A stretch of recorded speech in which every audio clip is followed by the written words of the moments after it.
हर हर महादेव साथियों, KSG coaching के YouTube channel में एक बार फिर से आपका स्वागत है। और अब चूँकि जो अपना मध्यकालीन भारत का इतिहास है उसके अंतिम बिंदु यानी मराठा साम्राज्य की तरफ अपन बढ़ रहे हैं, तो अपन तक अब तक जितना भी अध्ययन किए हैं उसी में ही कुछ कुछ बिंदुओं को लेके उठा के और उनका एक सुव्यवस्थित तरीके से अध्ययन करेंगे, जिसमें मराठा साम्राज्य पूरा व्यवस्थित स्थापित हो जाएगा। तो सबसे पहले मराठा साम्राज्य की अगर बात की जाए तो ये महाराष्ट्र और इस वाले क्षेत्र में था, और ये जो मूल रूप से बना था, मूल रूप से जो अवस्थित था वो था बहमनी साम्राज्य पर, बहमनी साम्राज्य के खंडहरों पर। मूल रूप से मराठा साम्राज्य की अगर बात की जाए तो ये जो बहमनी साम्राज्य है, बहमनी साम्राज्य के बाद में चल के कितने टुकड़े होते हैं? 5, जो हमने पढ़ लिए। कौन कौन से हुए थे? बरार, बीदर, अहमदनगर, बीजापुर और गोलकुंडा। तो इन 5 के ऊपर ही ये चीजें आएंगी। बरार, बीदर, अहमदनगर, बीजापुर और गोलकुंडा। ठीक है। अब बताओ, सबसे पहले बरार की अगर बात की जाए तो बरार का विलय कब हो गया था? बरार कब अस्तित्व से समाप्त हो गया था? 1500 कितना? 1574 में इसका विलय कर लिया था अहमदनगर ने। किसने कर लिया था? अहमद। बात समझ आएगी? अब दूसरी बात बताओ, बीदर, अगर बीदर की बात की जाए तो बीदर का विलय कब हुआ था? 1617 में। और इसका विलय किसने किया था? बीजापुर ने। किसने किया था? बीजापुर। तीसरी अगर बात की जाए अहमदनगर, तो अहमदनगर का विलय कब हुआ था? 1633 में। और किसने किया था? मुगलों ने। मुगलों ने, और मुगलों का अगर नाम लिया जाए तो शाहजहां। किसने किया था? शाहजहां। फिर इसके बाद में 1686 में बीजापुर, और वही मुगलों में, और मुगलों में किसने किया था? औरंगजेब। और गोलकुंडा की बात की जाए तो 1687 में, और मुगलों में किसने किया था? औरंगजेब। तो ये बहमनी साम्राज्य के जो 5 टुकड़े थे, इन 5 टुकड़ों पर, 5 खंडरों पर ही मराठा सल्तनत खड़ी हुई थी। दूसरा बात आती है कि इसकी स्थापना कब हुई? मराठा साम्राज्य की स्थापना कब हुई? स्थापना की बात की जाए तो इसकी स्थापना हुई 17वीं शताब्दी में। कौन सी शताब्दी में? 17वीं शताब्दी में। और 17वीं शताब्दी का मतलब होता है 1601 से लेके और 1699 तक। 1601 से लेके और 1699 ईस्वी तक का काल 17वीं शताब्दी कहलाता है। 1701 से लेके जो आएगा वो 18वीं में, 1700 और 1 और आ गया ना, तो 1700 और 1 किस में आ गया? 18वीं शताब्दी में आ गया। 1600 और 1, तो 1600 तो 1600 में हो गए, और 1 ज्यादा हो गया तो वो कौन सी शताब्दी में हो गया? 17वीं शताब्दी में हुआ। तो इसका जो उदय हुआ मराठा साम्राज्य का, वो कब मूल रूप से तो कहाँ हुआ था? बहमनी साम्राज्य, जिसे अपन कहाँ कह सकते हैं? महाराष्ट्र में। महाराष्ट्र। और ये किस किस के खंडरों पर होता? बरार, बीदर, अहमदनगर, बीजापुर और गोलकुंडा, इन क्षेत्रों के अवशेषों पर। कब हुआ? 17वीं शताब्दी में हुआ। ठीक। इसका पहली बार अपने कहाँ देखा था? इसका अगर उल्लेख अगर देखा जाए, क्योंकि हम पढ़ रहे हैं, चूंकि मध्यकाल पूरा हमने पढ़ा है, तो कहीं ना कहीं हमने मराठों को जरूर पढ़ा होगा। मराठों के उल्लेख की बात की जाए तो आपने जब मेरे पास जहांगीर पढ़ा होगा, जहांगीर, तो जहांगीर में मैंने एक चीज बताई थी कि जहांगीर पहला शासक था जिसने मराठों को अपनी सेना में सम्मिलित किया था। बात समझ आएगी? मैंने बताया था यहाँ पे कि जहांगीर पहला मुगल सम्राट था। पहला मुगल सम्राट कौन सा था? जहांगीर था, जिसने मुगलों को, मराठों को क्या किया था? अपनी सेना में शामिल किया था। ठीक है, क्लियर? अब देखो, ये जो मराठा लोग थे, ये मराठा लोग यहाँ बहमनी साम्राज्य के एक तरफ से सैनिक थे, ये यहाँ सैन्य सेवा देते थे, इनको छोटी मोटी जागीरें मिल जाती थी। जब बहमनी साम्राज्य के टुकड़े हो गए तो उसके बाद में ये सेवा देने लगे अहमदनगर में, क्योंकि सबसे शक्तिशाली कौन था? अहमदनगर। तो अहमदनगर में सेवा देने लगे। बात समझ में आ गई? तो अहमदनगर में ये सेवा दे रहे थे, वहाँ पे इनका अच्छा खासा चल रहा था। तो इसी दौरान 2-3 बड़े प्रखर संत हुए हैं। अगर दक्षिण भारत की बात की जाए तो ये मराठा साम्राज्य क्यों गठित हुआ? देखो, कोई भी गठित होता है, कोई भी साम्राज्य सल्तनत खड़ी होती है तो उसके पीछे बहुत बड़ी विचारधारा होती है। तो अगर बात की जाए विचारधारा किसकी थी कि साहब ये मराठा सल्तनत खड़ा हो, मराठा साम्राज्य खड़ा हो, तो विचारधारा ये थी 3 आदमियों की। कितने आदमियों की थी? 3 आदमी। एक थी संत तुकाराम, संत तुकाराम, दूसरा था एकनाथ, एकनाथ, और तीसरा था वामन पंडित, वामन पंडित। देखो, इन 3 में से कहीं ना कहीं आपने एक शब्द पढ़ा है, वामन पंडित पढ़ा है। बताओ, वामन पंडित किसके दरबार में था? ये बीजापुर के शासक अली आदिल शाह यानी चांद बीबी के पति के दरबार में था। बात समझ में आ रही है? मैंने वहां इसका उल्लेख किया था। तो ये बीजापुर के दरबार में था और ये मराठा था, अभिमानी मराठा था। और ये जब प्रताड़ित होता है तो ये कहीं ना कहीं इस बात को ज्यादा अग्रेसित करता है कि अपना मराठा का खुद का साम्राज्य होना चाहिए। एकनाथ तुकाराम की बात की जाए तो तुकाराम को एक बार शिवाजी ने भेंट की थी, शिवाजी ने भेंट दी। संत आदमी था संत तुकाराम। तो जब भेंट दी तो उसने भेंट लेने से इनकार कर दिया, बोला कि मैं फकीरों से भेंट नहीं लेता, जो किसी दूसरे से भेंट ले उससे भेंट नहीं लेता, मैं राजा से भेंट ले सकता हूं। तो इस बात से प्रेरित हुआ कौन? शिवाजी। तो संत तुकाराम ने भेंट लेने से क्या कर दिया था? इनकार कर दिया।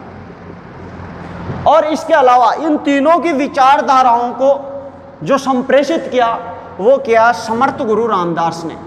किसने किया? समर्थ गुरु रामदास ने किया। और इनकी विचारधाराओं का जो नेतृत्व किया गया, नेतृत्व किया गया, वो किया गया छत्रपति शिवाजी द्वारा। किसके द्वारा किया गया? शिवाजी। क्लियर? ये चीजें हमने पहले देख ली थी, ठीक है। अब अगर बात की जाए गप,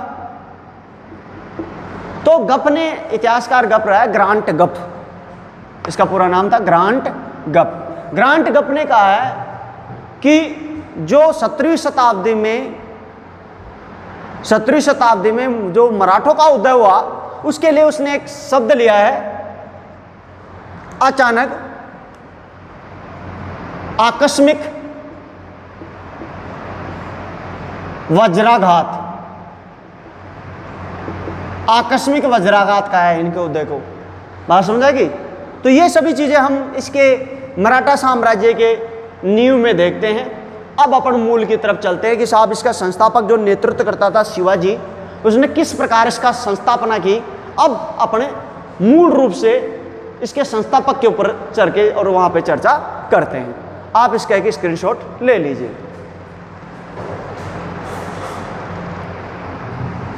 अब देखो साहब, बात करते हैं शिवाजी की।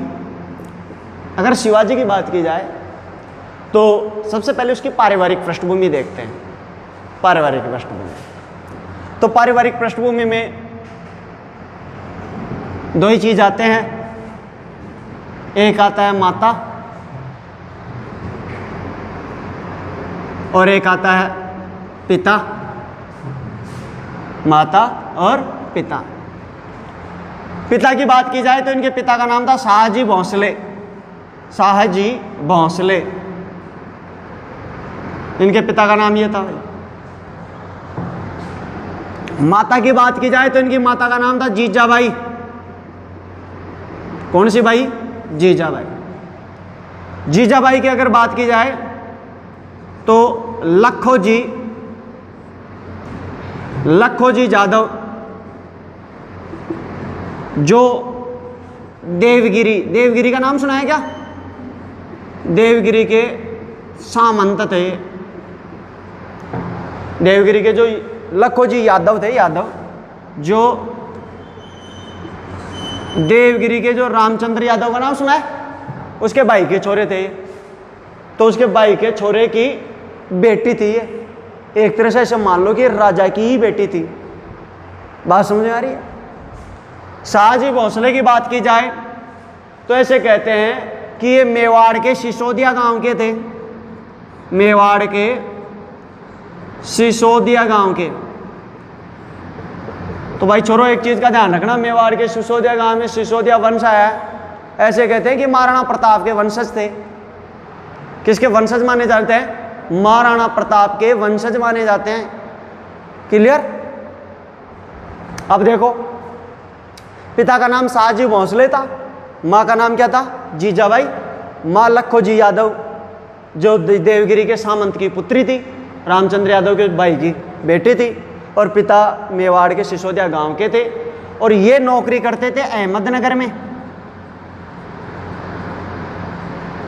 कहाँ नौकरी करते थे? अहमदनगर में। अहमदनगर में जब 1633 में अहमदनगर का विलय हो गया तो इसके बाद में ये आ गए बीजापुर। कौन सा पुर? बीजापुर। अहमदनगर के बाद में कहाँ जाते हैं? बीजापुर। और बीजापुर आ जाते हैं। इस दौर इन्होंने खूब युद्ध लड़े थे। इसके पिताजी को काफ़ी योद्धा किस्म के आदमी थे, छोटे मोटे आदमी नहीं थे। तो यहाँ क्या होता था कि इसको खूब जागीरें, जो योद्धा होता था उसको जागीरें दे दी जाती थी। यहाँ की जागीर, यहाँ की जागीर, गांव की कोई भी गांव की जागीर दे देते थे इसे खुश होके। इसको खूब जागीर थी इसके पास। घर वाले से रोजाना लड़ाई होता था, जीजाबाई से रोजाना लड़ाई होती थी, घर में कड़ाई से रहता था। तो इसने क्या किया, अपनी घरवाली को बेच दिया और इसको भेजा। वर्तमान में पुणे है ना, पुणे महाराष्ट्र में, तो पूना के पास में एक छोटा सा गांव था, उसकी जागीर थी, उसके नाम पे एक पट्टा था। वह जमीन का कागज भी दे दियो। अरबी ने कह दिया भाई तू जाना है तेरो काम जाना है, और इसके साथ भेज देता अपने एक दोस्त को। अपने दोस्त को, सबसे विश्वसनीय खास दोस्त था, उसको भेज देता है कि इसकी सुरक्षा का वार तेरे ऊपर है। और टाबर रियो छत्रपति शिवाजी महाराज 1627 में हो गए थे। तो छत्रपति शिवाजी महाराज और इसकी जिम्मेदारी आपकी है। और इसका नाम था दादा कौंडदेव। दादा कौंडदेव इसका मित्र था खास। किसका? शाहजी भोसले का। इसको अपनी पत्नी के साथ भेज दिया कि तुम मेरे बेटे की सुरक्षा करना और पत्नी को वहीं रखो, ये दिखनी नहीं चाहिए मेरे को। बात समझ में आ गई? और इसके बाद में इन्होंने दूसरी शादी कर ली, और दूसरी शादी दूसरी घरवाले का नाम था तुक्कोबाई मोहिते। तुक्कोबाई मोहिते। और बाद में इनके एक पुत्र हुआ, उसका नाम था वेंकोजी। वेंकोजी। और वेंकोजी को ये कर्नाटक यहाँ के नीचे के जो अपने पास जो भी जागीर थी, लास्ट में सारी जागीर इसको दी। तो बड़े वाले बेटे को तो पहले ही निकाल दिया बचपन में ही। बात समझ में आ रही है? तो ये तो इसके माता पिता की कहानी है। तो ये छोटी सी उम्र में ही 2 साल के बच्चे को लेके आती है। एक औरत जो अपने पति को छोड़ के आती है तो बेटे को किस रूप में विकसित करेगी वो आप समझ सकते हो। बात समझ आ रही है? एक प्रखर योद्धा के रूप में कर रही है। जो पति के प्रति जितना भी दुर्भाव था वो सारा किसके ऊपर निकाल दिया? बेटे के ऊपर। और शिवाजी, छत्रपति शिवाजी महाराज बनता है। इसकी कहानी सुनो। दादा कौंडदेव इसका राजनीतिक गुरु था। राजनीतिक गुरु था जिसने शस्त्र विद्या, सारी विद्याएं सब इसको सिखाई थी। क्यों? क्योंकि ये शाहजी भोसले के साथ बहुत युद्धों में भाग लिया था। बात समझ आ रही है? तो इसके माता और पिता की ये कहानी थी, और ये पूना के पास आराम से रह रहे थे। 1627 की बात होती है। अब साहब पहले अब इसके विवाह की बात कर लेते हैं, शादी की, परिवार में। भाई माँ बाप के अलावा घर वाले भी तो होते हैं, बच्चे भी होते हैं उसके खुद के। तो थोड़ा बड़ा हुआ तो 1641 में इसकी पहली शादी हुई। शादी खूब हुई थी, 8 हुई थी, नहीं याद रखनी। 8 पत्नियों से अपने को क्या मतलब है, जो काम किए वो याद रख लेते हैं, समझ आ गया। तो शिवाजी की कितनी शादियां हुई थी? 8 शादी हुई थी, 8 पत्नियां थी। यानी इसके जितने भी सामंत थे छोटे छोटे उन सब की लड़कियों से शादी की, और उन्होंने इतना प्रगाढ़ संबंध हो गया, जमाई हो गया ना, उसके लिए मरेंगे। तो 8 शादियां की थी उन्होंने। एक पहली जो 1641 में की थी वो थी सही भाई। देखो नाम सही भाई था लेकिन थी गलत भाई। जिसका नाम सही भाई होता था वो गलत भाई निकल जाती है फिर बाद में जाके, ठीक है। और दूसरी इसकी घरवाली जिसका नाम था सोयरा बाई। इन दो का ही पढ़ेंगे क्योंकि इनके छोरे आगे जाके राख उड़ाएंगे। बात समझ आ रही है? इसलिए इन दो का अध्ययन करेंगे अपन। इसकी अगर बात की सही भाई, तो ये गलत कैसे थी? क्योंकि इसका छोरा गलत था, और बेटा बिगड़ जाता है, माँ को ही दोष दिया जाता है, तेरे औलाद ने संभाल। संभाजी बिल्कुल बिगड़ेल शहजादा था, बाप के खिलाफ बगावत कर दिया था। बाप ने जीते जी पकड़ के 1678 में किले में कैद कर दिया था, पनाड़ आगे में। उसे पता था ये औलाद कमा के नहीं खाएगा। बिल्कुल दुराचारी, दारू पीने वाला, छोरी छापरे को छेड़ने वाला था। बात समझ आ गई? तो संभाजी, इसका पुत्र कौन था? संभाजी, जो इसके शिवाजी के मृत्यु के बाद में शासक बना था। 1680 से लेके और 1687 में शासक बना था। इसके बारे में मैंने आपको एक बार पहले बताया था, बताओ कुछ याद हो तो? कोई बात नहीं याद नहीं। कवि कलश के साथ इसे पकड़ा जाता है। 1687 में संगमेश्वर के युद्ध में यह पराजित होता है, इसकी हत्या कर दी जाती है। ये बताया था ना मैंने कुछ, कोई बात नहीं, याद नहीं है। सही भाई की बात इतनी सी है। और दूसरी होती है सोयरा बाई। कौन सी बाई? सोयरा बाई। और सोयरा बाई की बात की जाए तो इसके छोरे का नाम था राजा राम। कौन सा राम? राजा राम। और राजा राम जो शासक बना था वो साहब बना था 1687 से लेकर और 1700 ईस्वी तक। बात समझ आ गई? जब इसकी मृत्यु हो गई तो इसके बाद में शासक कौन बना था? राजा राम। तो इनकी 2 पत्नियों का अध्ययन करेंगे, वो बाद में देखेंगे। तो साहब अब इसकी स्टोरी देखो, आप इसका एक स्क्रीनशॉट ले लो ताकि इसके परिवार के बाद में। अच्छा, इसके गुरु का नाम और देख लो। इसके गुरु का नाम था समर्थ गुरु रामदास। गुरु का नाम क्या था? समर्थ गुरु रामदास। और इसने एक किताब लिखी थी जिसका नाम था दास बोध। क्या नाम था? दास बोध। ये किताब लिखी थी भाई। और समर्थ गुरु रामदास, ये रामदास वो सिक्कों वाला गुरु नहीं है, ये अलग गुरु है। कहीं तुम वो सिक्कों का भी गुरु है चौथा रामदास जी महाराज, उसको मत समझ लेना, ये अलग है, ये अलग है समर्थ गुरु रामदास। तो इसके जीवन में तो बताओ, मैं कह रहा हूं जिंदगी में 9 ग्रह देख लोगे तो आपको पूरे जीवन का अध्ययन पता लग जाएगा। अब इसकी जिंदगी के 9 ग्रह देखो। वामन पंडित, संत एकनाथ, संत तुकाराम, जीजा बाई, शाहजी भोंसले। इसके अलावा गुरु रामदास छठा, 7वां था सई भाई, और 8वां था सोयरा भाई, और 9वां पद कौन था? संभाजी। तो इसकी जिंदगी के 9 ग्रह थे। ये संभाजी, ये तो इसके जीवन का क्या था? केतु था। केतु, राहु और केतु नहीं होते, ये तो राहु और ये केतु। बात समझ आ रही? तो इसके जीवन के 9 ग्रह थे। इन 9 ग्रह के बारे में पढ़ लोगे तो फिर ये चेंज होते रहते हैं। समझ आ रहा है? जैसे तुकाराम जी जब चले गए, अपनी शहादत को पा गए, उसके बाद में फिर इसकी ज़िंदगी में इसका अमात्य आ जाता है। बात समझ आ गई? इसके बाद में लखो जी दादो जी आ जाते हैं। इसके बारे में ऐसे आते रहते हैं, जाते रहते हैं। तो आप इसका एक स्क्रीनशॉट ले लो ताकि फिर मैं आगे देखूँ। आ रहा है क्या पूरा स्क्रीनशॉट में? ले लो। अब देखो, अब अपन अध्ययन करेंगे शिवाजी का राजनीतिक वर्चस्व। भाई देखो, सबसे पहले हमने उसके मराठा साम्राज्य सल्तनत की बात कर ली। कौन था, कहाँ से आए, क्यों थे, कहाँ थे, उत्पन्न कैसे हुए। फिर उसके बाद में इसका संस्थापक की बात कर ली कि इसका परिवार कौन था, कहाँ से आया था, बीवी बच्चे कौन थे, उनकी बात कर ली। तो ये तो सब बात हो गई अब हिस्टोरिकल लेवल पे अगर देखते हैं तो उसके राजनीतिक वर्चस्व की चर्चा करेंगे।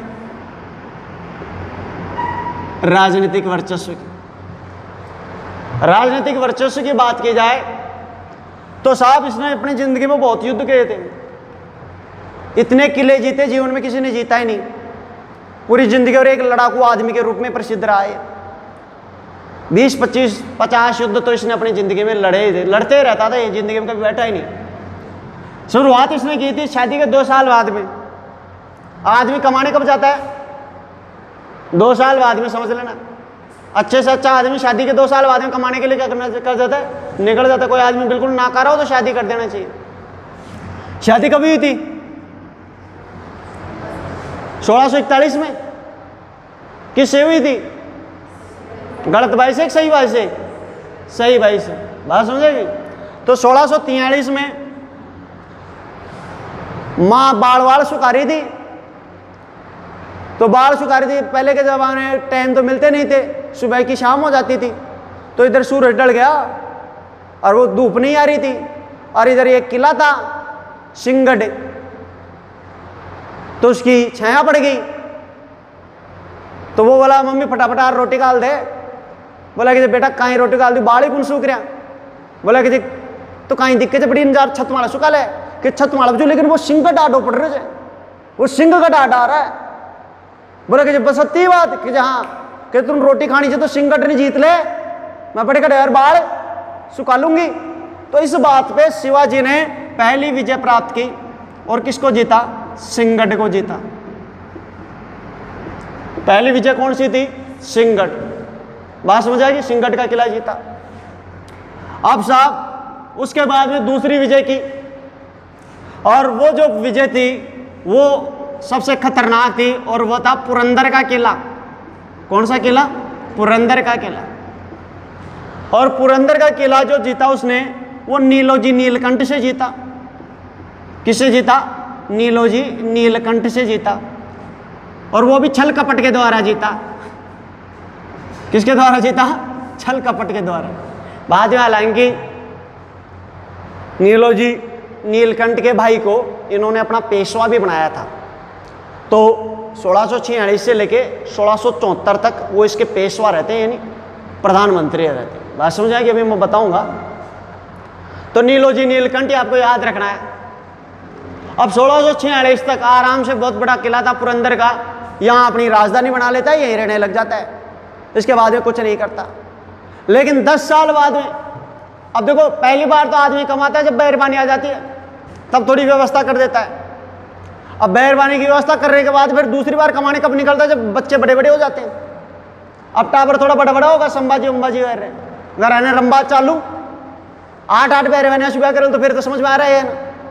तो अब साहब ही निकल जाता है 10 साल बाद में 1656 में, और सब 1656 में सीधा अटैक करता है बीजापुर के ऊपर। कौन सा पुर के ऊपर? बीजापुर।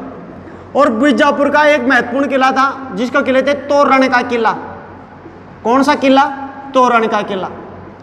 और इस तोरण के किले की सुरक्षा का भार बीजापुर का मंत्री कर रहा था, जिसका नाम था चंद्रराव मौर्य। क्या नाम था? चंद्रराव मौर्य। तो इसने चंद्रराव मौर्य की हत्या कर दी। क्या कर दी? हत्या कर दी। अब सोचो, अब मैं एक छोटा सा आदमी, बिल्कुल छोटा सा ठिंगना सा, बिल्कुल पतला सा, और मैं जाके खली को मार दूं तो छोटे मोटे पहलवान तो वैसे देख के बक जाए मेरे को, होगा कि नहीं होगा? तो इसके बाद में तो बस ये जाके खड़ा होता और सामने वाला किला छोड़ के चला जाता।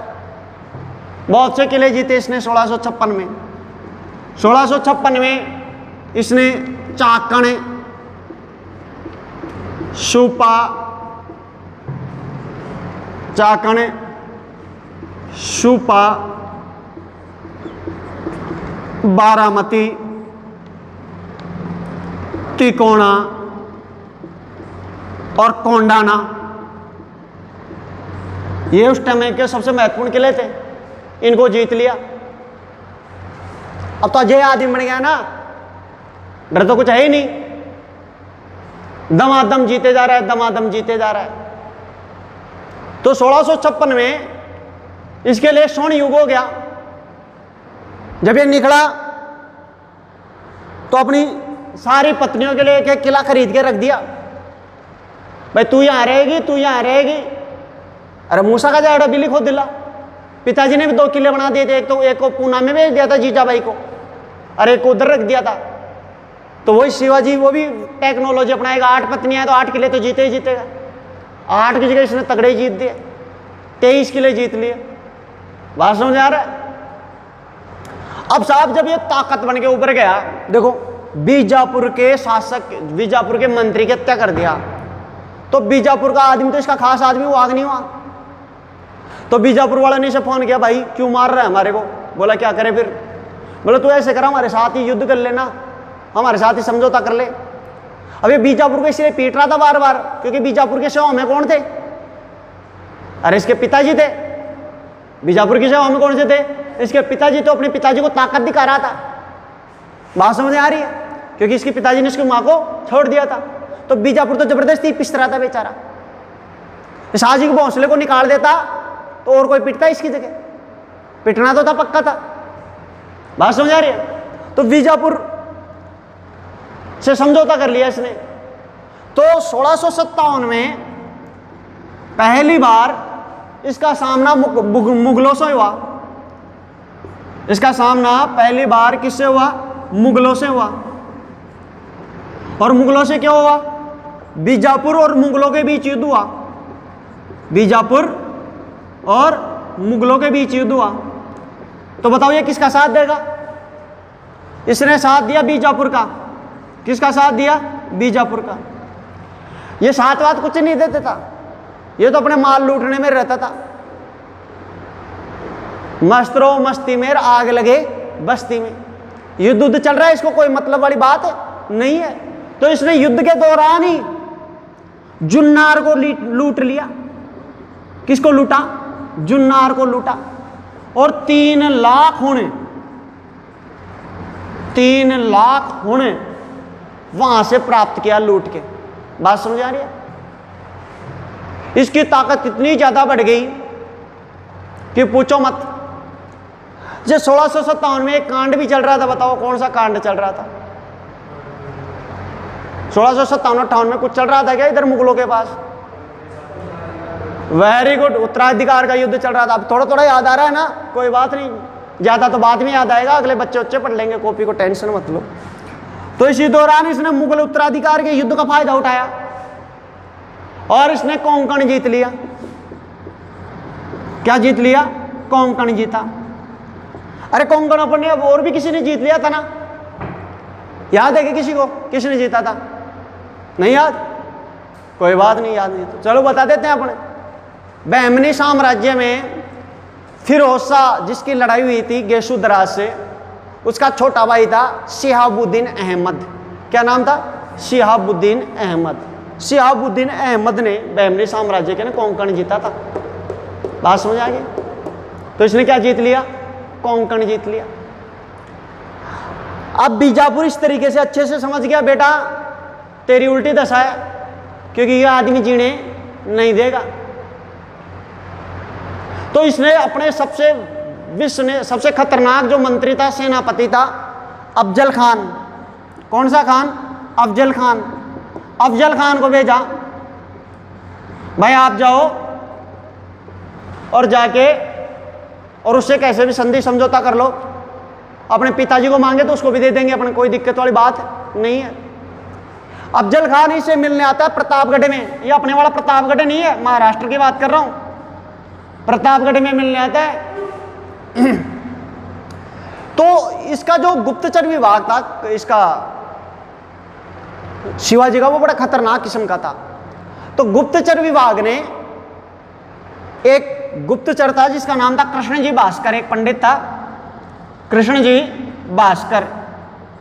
कृष्ण जी भास्कर ने यह पता लगा लिया कि अफजल खान हत्या करेगा किसकी? छत्रपति शिवाजी की।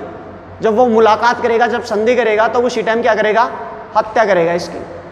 बात समझ आ रही है? तो ये भेद अफजल कृष्ण जी भास्कर किसको आके बता देता है? शिवाजी को। शिवाजी ऐसे कहते थे, शिवाजी की आय का एक बड़ा हिस्सा गुप्तचरों को दिया जाता था। गुप्तचरों को, जो ये सीबीआई एजेंट होते थे, और सीबीआई एजेंटों को इतना खराजात दिया जाता था कि तुम चाहे पैसे की रोटी बना के खा लो, सोने के सिक्कों की रोटी खाओ, कोई दिक्कत वाली बात नहीं है। जैसे अपने सीबीआई एजेंट होते हैं ना, FBI के, इनके अमेरिका के, वो क्या होता है, उनको ऐसे ATM दिए जाते हैं, कहीं भी जाके कितना भी पैसा खर्च कर दो, गाड़ी टूट जाए दूसरी गाड़ी निकाल लो, ATM ऐसा दिया जाता है। अब ये छोरा सोच रहा है अपन भी वही बन जाए, मतलब कुछ भी, हाँ, चाहे वो पैसों की रोटी बना के खाएं, कुछ भी करे, चाहे वो, अगर तेरे को इतने पैसे दिए जाएं तो क्या किया जाए, यही सोच रहे हैं ना। अब गरीब आदमी मत सोच कि वो पैसे के ऊपर नहीं सोचते, वो काम करने के ऊपर सोचते हैं। तो यहाँ इनके जो कृष्ण जी भास्कर था, वो उसका ऐसा गुप्त भेद दिया था, जिसने इसको एक खबर दे दी कि अफजल खान आपसे गले मिलते समय आपकी क्या करेगा? हत्या करेगा। बोला कैसे करेगा? कि साहब ये तो नहीं कह सकते, लेकिन हत्या तो करेगा आपकी। शिवाजी बड़ा चालू आदमी था, वो भी दिमाग लगाया, छोरो छापरों को बैठाया, बता क्या करना है, मिलेगा नहीं मिलेगा? साहब नहीं मिला तो फिर सारी बेइज्जती हो जाएगी अपनी। तो शिवाजी उससे मिलने जाता है, और दोनों जने यही कृष्णा नदी में नाव से आते हैं, इधर से आता है, इधर से आता है, इधर इसके सैनिक जाके इसका चेकिंग करते हैं, इधर इसके सैनिक आके इसकी चेकिंग करते हैं शिवाजी की। ऑल क्लियर, क्या बोल दिया? All clear. चेक करके अब दोनों को एक तीसरी नाव में बैठा दिया जाता है, और तीसरी नाव में दोनों जने जाके भाई समझौता करेंगे अपन, ना तो तू यहाँ पे करेंगे ना यहाँ पे करेंगे। तीसरी नाव में दोनों जने बैठ जाते हैं, संधि उंधी करके चाय वाय पी के, और बोला कि गले मिल जाओ। शिवाजी गले मिल लिया।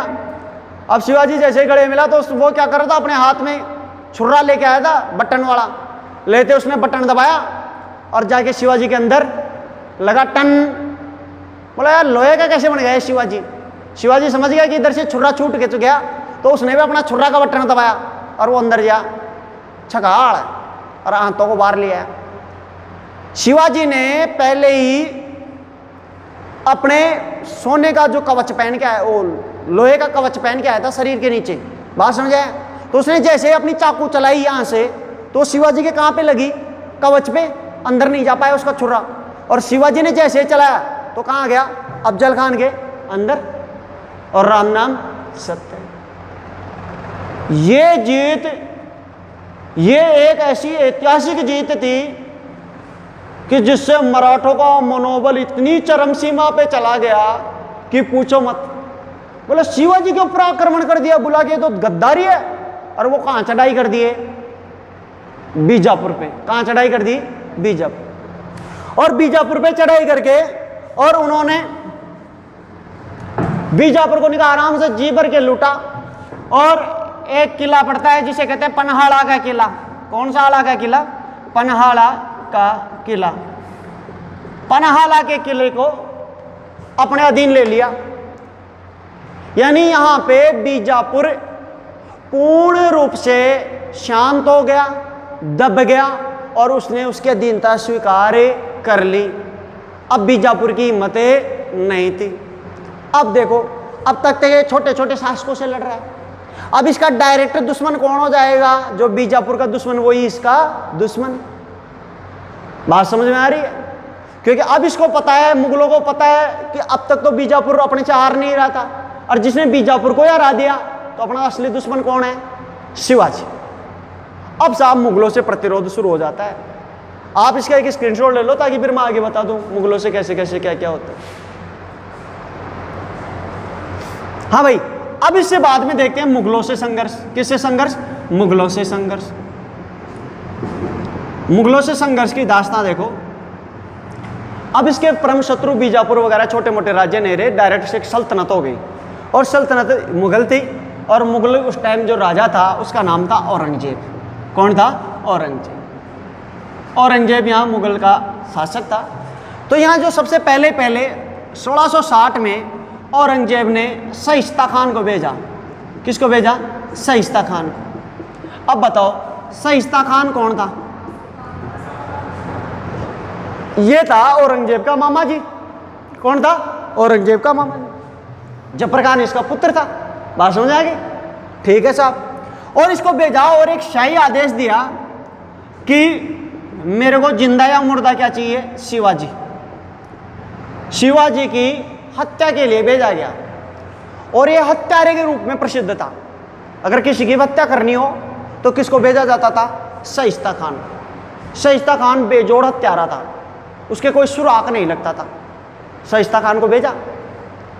अब शाइस्ता खान ने आक्रमण किया पूना पे, और पूना पर पूरी उसकी जो जागीर थे, उसके जो घर वाले थे, उनको काफ़ी को मारा काटा, उनके काफ़ी सहयोगियों को, क्योंकि उसकी जड़ जो थी, शिवाजी की जो जड़ थी वो थी पूना में। कहाँ थी? पूना में, क्योंकि वहीं की जागीर से चला था। तो सारी जड़ों को समाप्त कर दिया और पुणे में लाल महल में रहने लग जाता है। पुणे में लाल महल में रहने लग जाता है। अब बताओ, मैंने एक लाल महल और बताया था, कहाँ था? दिल्ली में। किसने निर्माण कराया था? बलबर ने। बहुत बढ़िया। अब साहब पुणे पे अधिकार कर लेता है और वहीं पे रहने लग जाता है। तो अब क्या करता है कि 15 अप्रैल 1663 को, यानी 3 साल बाद में, शाइस्ता खान के ऊपर आक्रमण कर देता है। कौन? शिवाजी। किसने आक्रमण कर दिया? शिवाजी ने। और रात्रि के समय किया। रात्रि के समय किया। और रात्रि के समय इतना भयंकर आक्रमण किया कि शाइस्ता खान का एक पुत्र मारा गया और शाइस्ता खान की 2 अंगुलियां कट गई और दोनों अंगुलियों को काट के और अपने गले के अंदर डाल लिया और ये दूसरी अंगुली माल बन गया।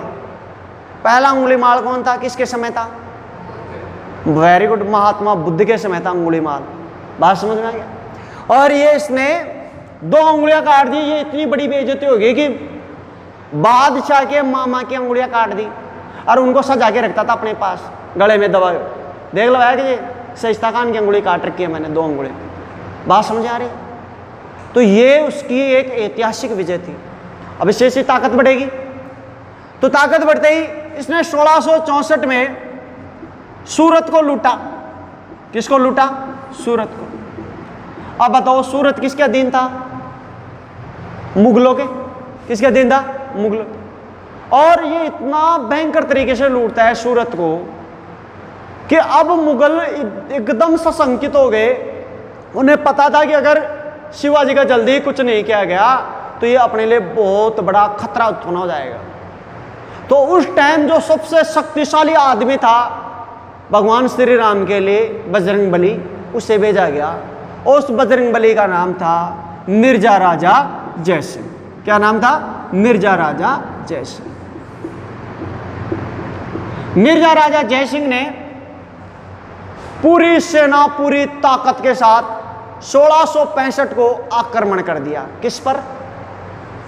शिवाजी पर। इसने सबसे पहले रायगढ़ जीता। कौन सा गढ़ जीता? रायगढ़ जीता। और याद रखना, रायगढ़ जो जीता था 1656 में जीता था।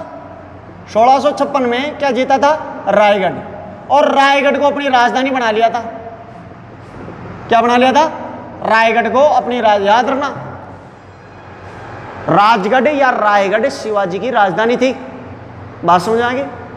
तो रायगढ़ को जैसे ही जीता तो शिवाजी यहां से निकल के आ जाता है पुरंदर के किले में। कौन से किले में? पुरंदर के किले में। और जब पुरंदर के किले में आ जाता है तो पुरंदर के किले में भी उसे घेर लेता है। और तब जयसिंह, मिर्जा राजा जयसिंह, सवाई जयसिंह नहीं है, बात हो रही है मिर्जा राजा जयसिंह।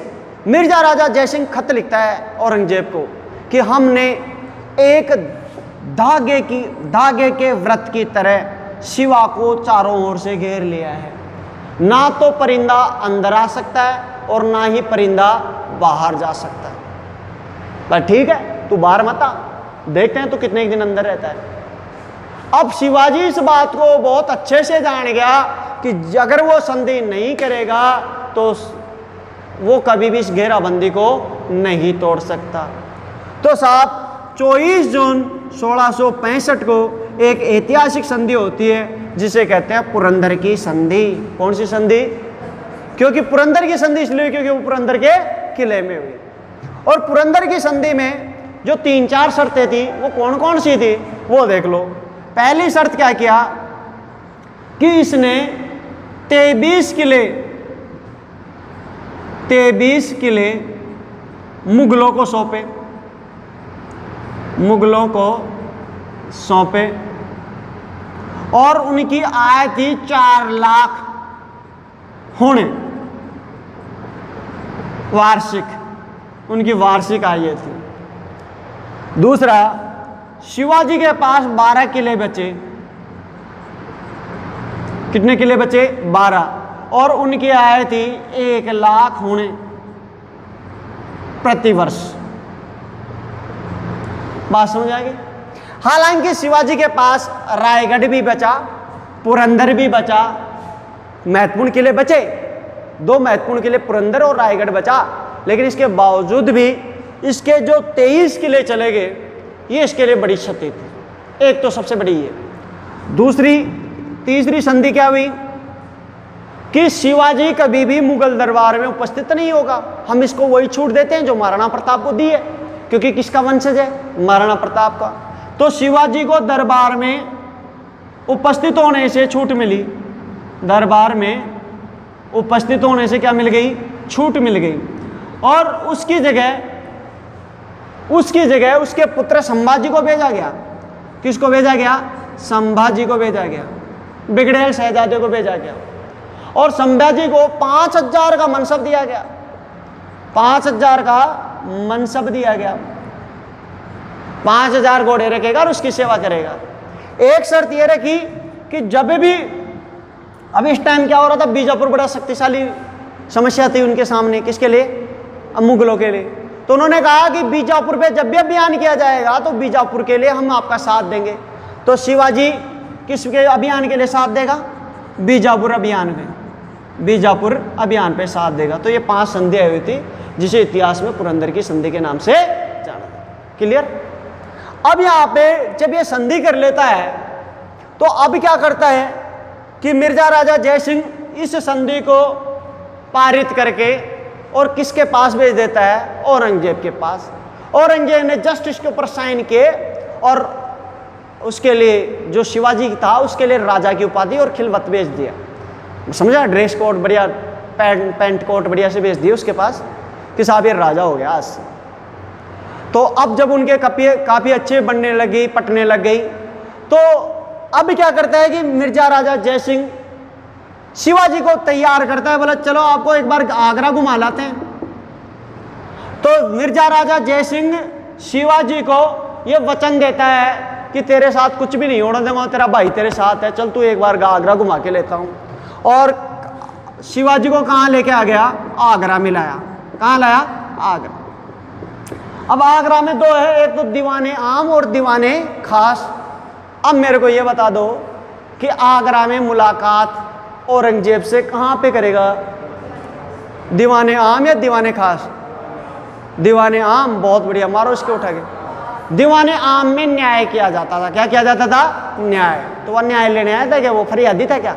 और दीवाने खास में वो अपने विशिष्ट मंत्रियों से गुप्त मंत्रणा करता था। तो वो क्या करने आया था? मंत्रणा करने आया था। बात समझ आएगी? तो वो दीवाने खास में उससे मिलता है, दीवाने खास में। अब दीवाने खास में जब इससे मिलता है तो इसको क्या करता है? यहाँ एक रैंकिंग होती थी, रैंकिंग सिस्टम। राजा के बाद में यहाँ सबसे बड़ा मनसबदार, उससे छोटा मनसबदार, उससे छोटा मनसबदार, ऐसे रैंकिंग होती थी। तो जो शिवाजी को खड़ा किया गया वो 5000 की मनसबदारी में खड़ा गया। कहाँ खड़ा किया गया? 5000। जबकि शाइस्ता खान और जो तुम्हारा ये था, इसका क्या नाम था, मारवाड़ का शासक जसवंत सिंह को 7000 की लाइन में खड़ा किया गया। जसवंत सिंह और शाइस्ता खान को कितने की लाइन में खड़े थे? 7000 की मनसब में, इससे आगे खड़े थे। और शिवाजी कहाँ खड़ा कर दिया? पीछे खड़ा कर दिया। शिवाजी ने कहा इधर देखना रे, और छोड़ दे, तू तो मेरे पास पिट के आया था, तू मेरे से आगे खड़े कैसे खड़ा? पीछे इधर की तरफ। बोला पीछे क्या मन राजा इंडे खड़ो करे जाए। अब कहे यार तू उसको अंगुली मार, तेरे अंगुलियां मेरे पास है, तू भी मेरे से आगे। बड़ा बेइज्जती होती है ना कि आप मेरे से पिट के गए हो और आप आगे खड़े हो।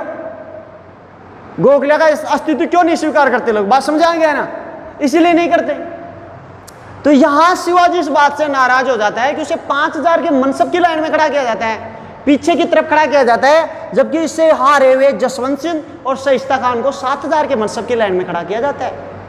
इस बात को लेकर वो दरबार में झगड़ पड़ता है, और दरबार में झगड़ने का मतलब है, बात समझ आ गया, कि वो नियमों के विरुद्ध है। अगर दरबार में राजा की अनुमति के बिना किसी ने वाद विवाद किया तो उसे फांसी की सजा दी जाती थी। लेकिन यहां संघर्ष शुरू हो गया, किसका? यहां मुगल सम्राट औरंगजेब और मिर्जा राजा जयसिंह का, क्योंकि मिर्जा राजा जयसिंह भाई को लेके आया था, वचन दे के लेके आया था। तो उसने कहा साहब इसको माफ कर दो। अब औरंगजेब उसके पीछे आने के लिए तैयार था, तो उसको बड़ी मुश्किल से मनाया किसने? मिर्जा राजा जयसिंह। अब मिर्जा राजा जयसिंह इतना कुव्वतदार था कि उसका साथ किसने दे दिया? जसवंत सिंह ने। क्योंकि जसवंत सिंह युद्ध के दौरान जो था, युद्ध के दौरान उसने उसके भाई दारा का पक्ष लिया था, याद है क्या? नहीं याद? फिर उदयपुरी महारानी ने उसने किले बंद, दरवाजे बंद कर लिए थे, तो उसने उसका साथ दिया था, और उसको वापस मनसब पर तैनात किसने करवाया था? मिर्जा राजा जयसिंह। तो कहीं ना कहीं मिर्जा राजा जयसिंह की ताकत बहुत ज्यादा थी दरबार में। क्यों? क्योंकि उसके साथ मारवाड़ भी साथ था, उसके साथ मेवाड़ भी साथ था, और कहीं ना कहीं उसके साथ और लोग भी साथ थे। तो औरंगजेब चाहकर भी, राजा चाहकर भी उसे फांसी नहीं दे सका, उसकी हत्या नहीं करा सका, और वो उसको उस बात के लिए कायल कर लिया कि साहब मैं इसको नजरबंद कर देता हूं। बात समझ आ गई? तो अब उन्होंने क्या किया कि मिर्जा राजा जयसिंह का एक पुत्र था जिसका नाम था राम सिंह। क्या नाम था? राम सिंह। राम सिंह ने जयपुर महल में शिवाजी को नजरबंद कर दिया। कहां नजरबंद कर दिया? जयपुर महल। और जयपुर महल में जब इसको नजरबंद कर दिया जाता है, अब पूरे मराठा इस बात से शक पका गए, और उन्हें पता था कि कैसे भी इसको निकालना है। तो निकाले कैसे? तो बड़ी मुश्किल से एक प्लान बनाया, और शिवाजी को यह बताया गया। शिवाजी ने कहा कि साहब इसकी बहुत तबीयत खराब है। शिवाजी अनशन पे उतर गया, खाना वाना कुछ नहीं खाया, नाटक करने लग गया, ऐसे थोड़ा है ना कम कपाने लग गया। बोला क्या हो गया? कि साहब बुखार हो रही है। इधर बाबा जी को बुलाया, तो बाबा जी ने कहा कि साहब ये केला का दान करेगा तभी ये रोज 7 दिन तक 1.25 मन टोकरी केले की दान करेगा डेली, तब जाके इसका वो होगा। अब टोकरियां आती, डेली की 100 टोकरियां आ रही हैं, और 100 जा रही है, कौन चेक करे उसको? तो उस टोकरी के अंदर ही एक उसके भाई को, सौतेले भाई को, शिवाजी के सौतेले भाई को लाया जाता है, और शिवाजी की जगह उसे लेटा दिया जाता है। शिवाजी उस केले की टोकरी में वापस बैठ के वहां से रवाना हो जाता है। और यहां से जब निकल के चला जाता है, तब औरंगजेब को पता लग जाता है, वो जान जाता है कि इसमें कहीं ना कहीं मिर्जा राजा जयसिंह का हाथ था, और मिर्जा राजा जयसिंह की जो मृत्यु है वो संदिग्ध अवस्था में हुई। इसका भी एक कारण माना जाता है कि शायद औरंगजेब ने उसे विष दे दिया होगा। क्लियर? तो यहां से निकल के आ जाता है शिवाजी। अब वापस आ जाओ शिवाजी पे। तो शिवाजी एक बार बंद कर लिया, एक बार ये कर लिया। अब इसके बाद में शिवाजी आते ही 1667 में लेटर लिखता है, किसको? औरंगजेब को। बोला कि मैं आपसे लड़ना नहीं चाहता। तो क्या करना चाहता है भाई तू? बोला शांति चाहता हूँ, शांति चाहता हूँ। तो क्या ठीक है, मैं भी यही शांति चाहता हूँ तेरे से। तो क्या किया जाए? तो उन्होंने कहा कि आप ऐसे करो कि हम दोनों संधि वापस कर लेते हैं, मैं मेरे छोरे संभाजी को आपके पुत्र मुअज्जम की सेवा में भेज दूंगा। तो संभाजी को कहाँ भेज दिया? मुअज्जम की। देखो 2 छोरे थे, एक तो आजम और एक मुअज्जम। आजम तो किसका पुत्र था? राबिया बीबी या दिलरास बानो बेगम। याद है कुछ? अच्छा, कोई दिक्कत वाली बात नहीं। तो बताऊं मुअज्जम किसका बेटा था? वेरी गुड, नादिरा बेगम। खाली कमाई।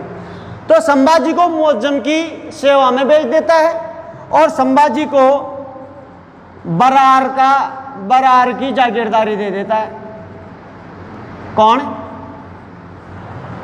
कौन दे देता है? औरंगजेब। क्लियर?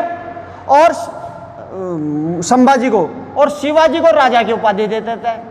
शिवाजी को किसकी उपाधि दे देता है? राजा की उपाधि दे देता है। 2 साल बाद में उसका दिमाग फिर जाता है किसका, शिवाजी का।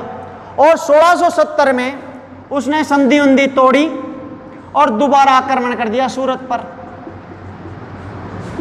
उसने कहां पे आक्रमण कर दिया, सूरत पर। अब बताओ सूरत पर ही आक्रमण क्यों करता है, क्योंकि सूरत में ज्यादा खजाना है, वहीं जहाज आ रहे हैं और वहीं जहाज जा रहे हैं, बात समझ आ रहे हैं। तो सूरत को द्वार यानी सूरत को 2 बार आक्रमण किया था, एक तो 1664 में, एक 1670 में, ये याद रखना।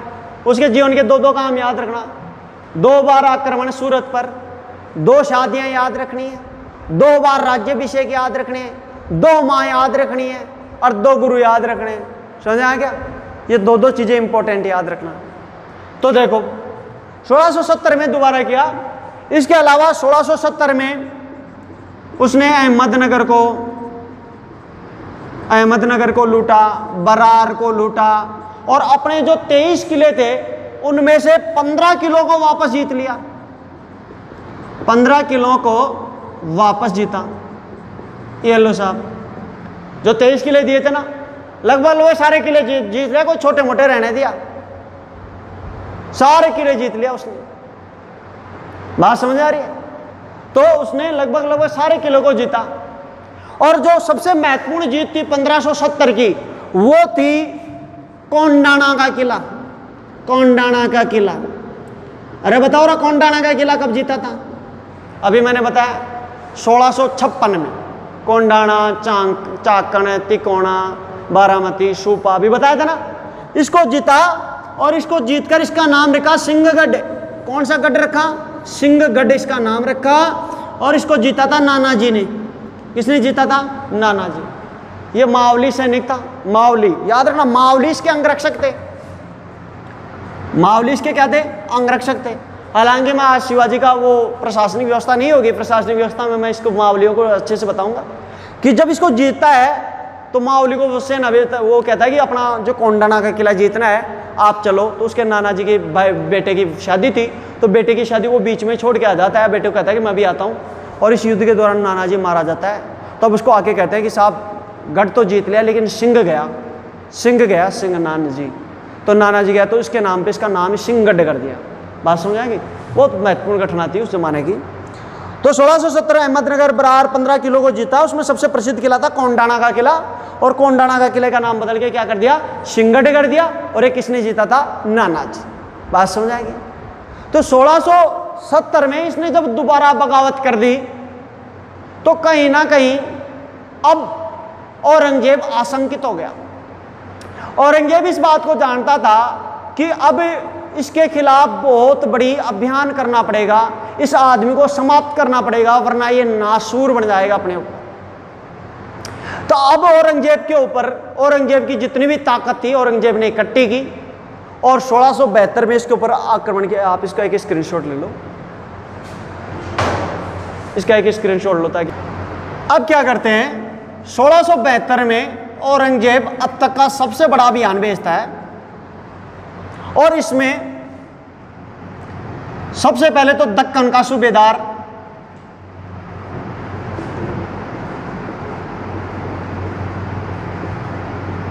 बहादुर खान, पूरी दिल्ली की फौज जिसे शाही सेना कहते हैं, दिलेर खान के नेतृत्व में, और एक गुजरात का सूबेदार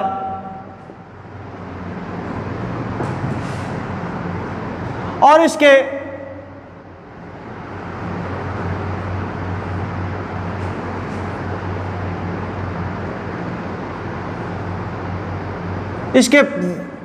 विपक्ष में रहता है शिवाजी का पेशवा।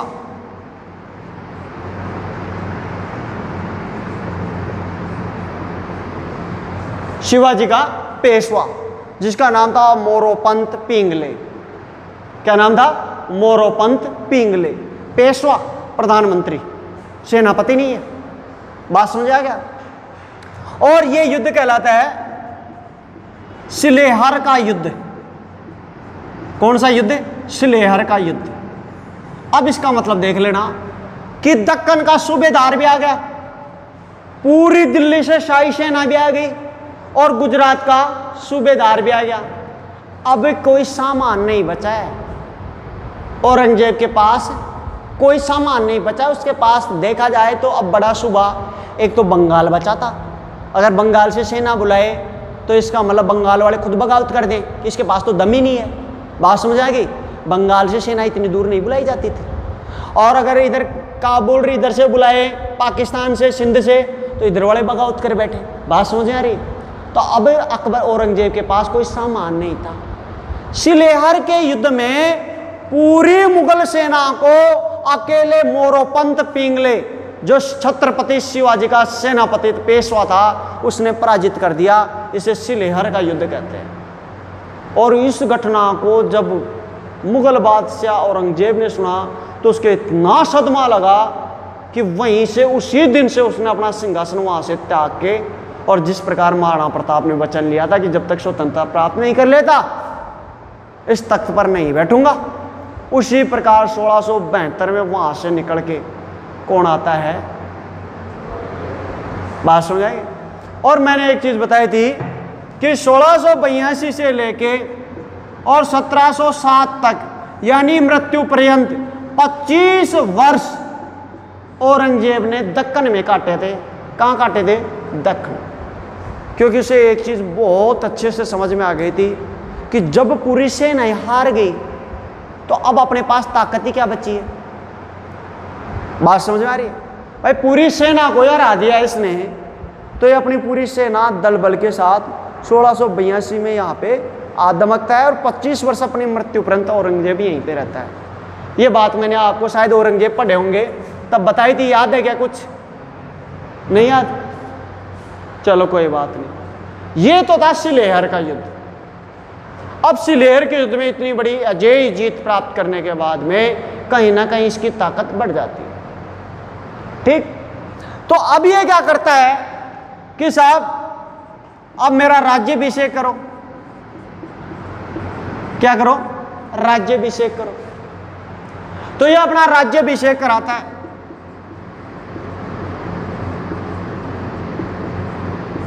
और ये अपना राज्याभिषेक करवाता है रायगढ़ के किले में। कौन से किले में? रायगढ़ के किले में। अपना राज्याभिषेक करवाने के लिए ये ब्राह्मणों को बुलाता है, लेकिन मराठा क्षेत्र का एक भी ब्राह्मण इसका राज्याभिषेक करने के लिए नहीं आता है। क्यों नहीं आता? वो कहते हैं कि आप जन्म से क्षत्रिय नहीं हैं, आप जन्म से क्या नहीं है? क्षत्रिय नहीं है, और हम सिर्फ किसके राज तिलक करते हैं? क्षत्रियों के करते हैं। ये बड़ी विडंबना वाली चीज थी कि कोई उसका राज तिलक करने नहीं आया। इस बात से चिढ़के और छत्रपति शिवाजी ने उस जमाने के सबसे बड़े पंडित, जो बनारस के प्रसिद्ध विद्वान पंडित थे, जिसका नाम था गंगाधर राव। क्या नाम था? गंगाधर राव। गंगाधर राव को अपने राज तिलक के लिए बुलाया और गंगाधर राव को रोकने के लिए औरंगजेब अपनी पूरी ताकत लगा देता है। और किस प्रकार अपने जासूसों के माध्यम से छिपके गंगाधर राव यहां पहुंच जाता है, किसी को पता ही नहीं लगता। बात समझ आती है? बहुत बड़ी घटना है, ये कभी बताएंगे आपको। तो गंगाधर राव यहां पे आता है और इसका पहला राज्याभिषेक किया जाता है। और होता क्या है, इसका राज्याभिषेक होते ही 12वें दिन इसकी मां की मृत्यु हो जाती है। 12वें दिन किसकी मृत्यु हो जाती है? जीजाबाई की क्या हो जाती है? मृत्यु हो जाती है। अब देखो, इसके लिए ये आदमी जो था वो जीजाबाई बड़ी इंपॉर्टेंट रोल रखती थी। बात समझ आ रही है? तो अब इसके दिलो दिमाग में भी ये चीज छा गई कि अपने साथ कहीं ना कहीं अपन ने कहीं अशुभ मुहूर्त देख लिया और अपने से बहुत बड़ी गलती हो गई, तो ये फिर दोबारा गांधी जयंती पर दूसरी बार राज्याभिषेक कराता है।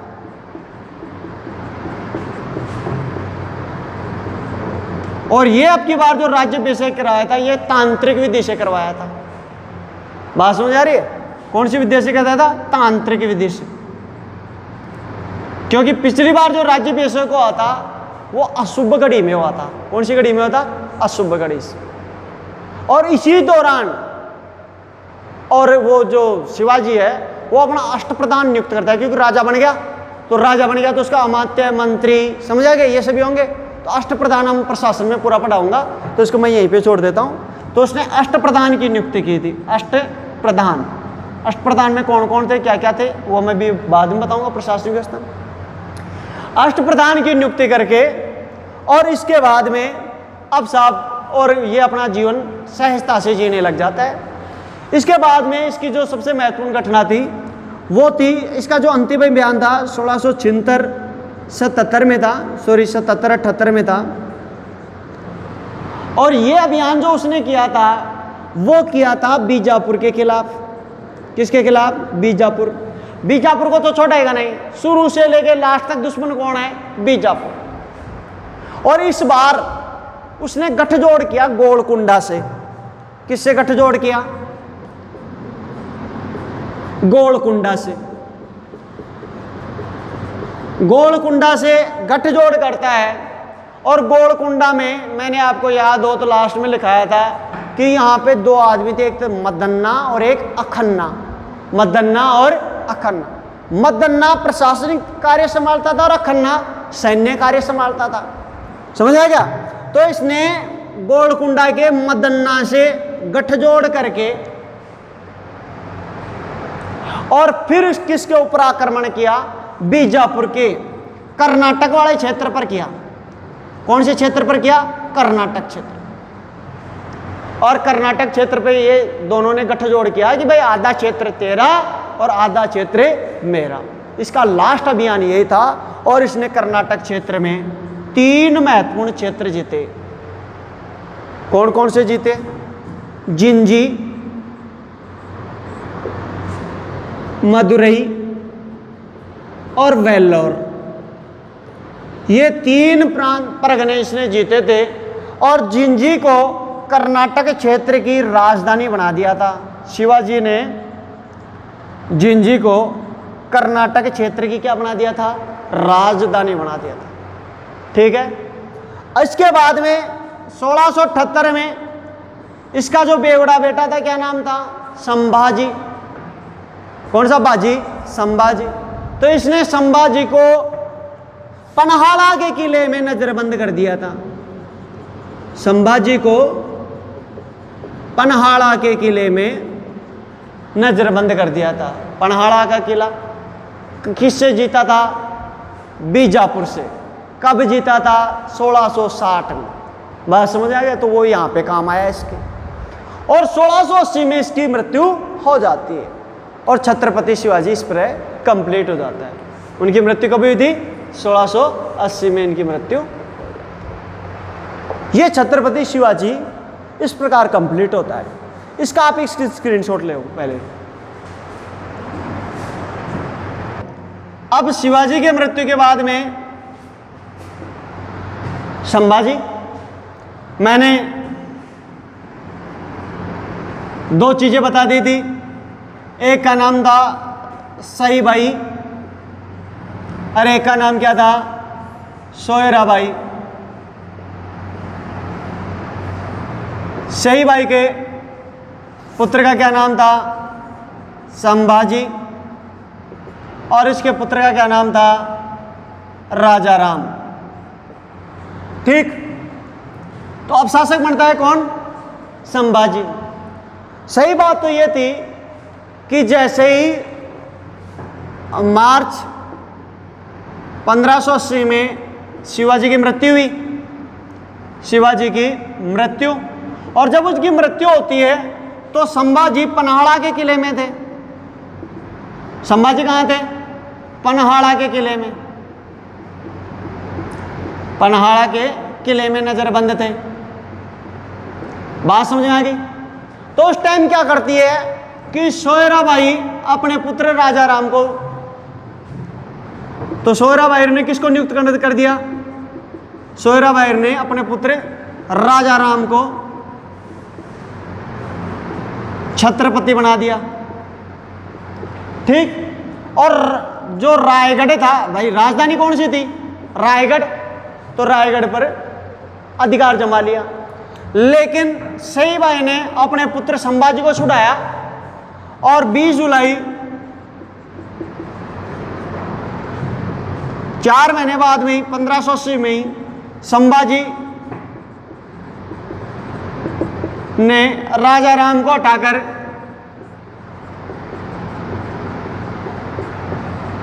शासन हत्या लिया। बात समझ में आ गई? अब तो एक चीज तो तुम्हारे को बहुत अच्छे से समझ लेनी चाहिए, जिस बेटे को बाप नहीं चाहता ना दुनिया में, उससे नाकारा कोई नहीं है। मैं बार बार कह रहा हूं, बाप जितना दुनिया में कोई चाह ही नहीं सकता किसी बेटे को, और बाप नहीं चाहता तो दुनिया का सबसे नाकारा बेटा है, नालायक बेटा है। इस बात को समझ लेना। बाप ने ही नजरबंद कर दिया था। बात समझ आ रही है? तो इसलिए इसको तो भूल ही जाओ, ये नाकारा आदमी, इसके बारे में कोई पढ़ने वाली कोई चीज नहीं है। वैसे सुन लो, एक तो इसने क्या किया, ये नाकारा आदमी जितना उसको शरण देगा ये। अब बताओ, इस दौरान एक नाकारा आदमी 1581 में उसने शरण दी, मुगल शहजादे अकबर को शरण दी।